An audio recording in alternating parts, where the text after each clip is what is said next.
Hello world, this is Stefan of Lendrigan Games. I'm currently making a roguelike role-playing game based off of Castle of the Winds. If you're part of the 99% of Earth that doesn't know that game, check out the links in the description and play it. It's one of the most newcomer-friendly roguelikes you can find. Thanks goes especially to DW Terminator for spreading the word on how to get it running on modern systems. Since I'm using the term roguelike, I figure that quantifying how much like Rogue it's going to be will also help describe the game. So if you're not a hardcore roguelike aficionado, say hello to the Berlin interpretation. Random dungeon generation. Of course. I don't have any personal opinion on the mechanic, but Castle of the Winds did it, so I'm doing it. Permadeath. Not really. I'll likely include a hardcore mode down the line, but I'm not particularly fond of permadeath. However, creating incentives to let characters stay dead is still on the table. Non-modal, or able to do any action at any time. Yes, I do plan to let the player character attack merchants and talk to bandits. The keys for pick stuff up and go downstairs already have an effect if there's no stairs and nothing to pick up. Why you'd want to is a question for the player to answer. Interconnected systems. I don't know if this game will get complex enough to apply, but yes, if enough systems happen, I'll let them play themselves out. Myself, I get more enjoyment from systems-based games than from narrative-driven ones, so letting systems interact with each other will be given higher priority than curating the player experience. Resource management. Not really.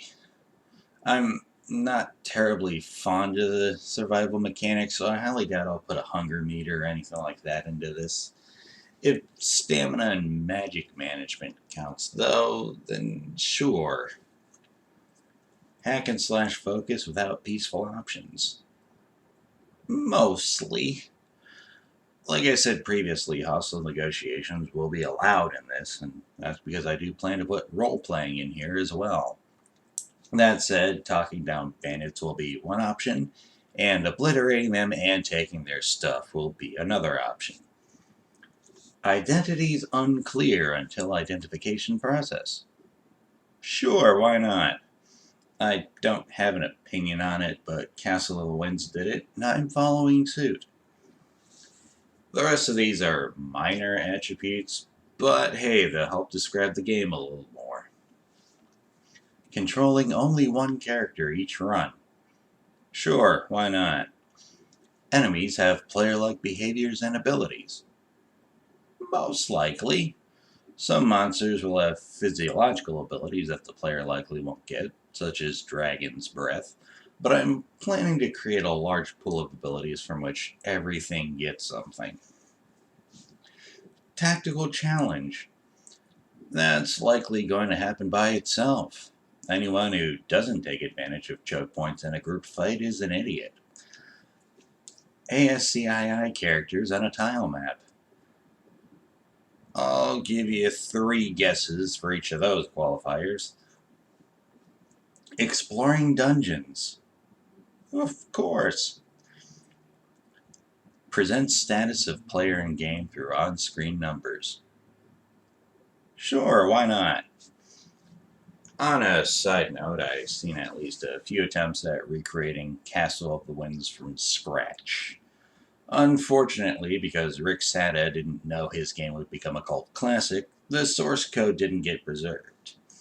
That actually happened to a lot of games from the 1970s and 80s, and for the exact same reason.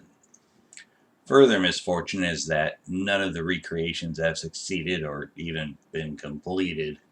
I feel somewhat like I'm one more traveler on that doomed path, but because I'm making a game similar to Castle of the Winds and not one exactly like it, I don't have the albatross of perfect replication wall blind around my neck. Of course, that's not to say I'm doing any better than the programmers who gave up. were I trying to one-to-one replication, I'd already be long dead in the water.